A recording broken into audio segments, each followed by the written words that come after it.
Today we have the 2022 Skoda Enyaq. This vehicle has done just under 15,000 miles.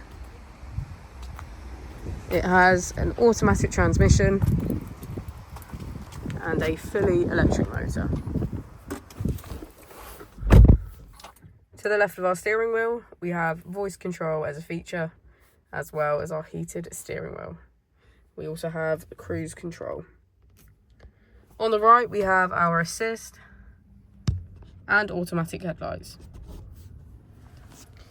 Moving on to our screen, we can access our TCS system as well as interior monitoring, 4 different driving modes, our parking camera with parking sensors, and climate control.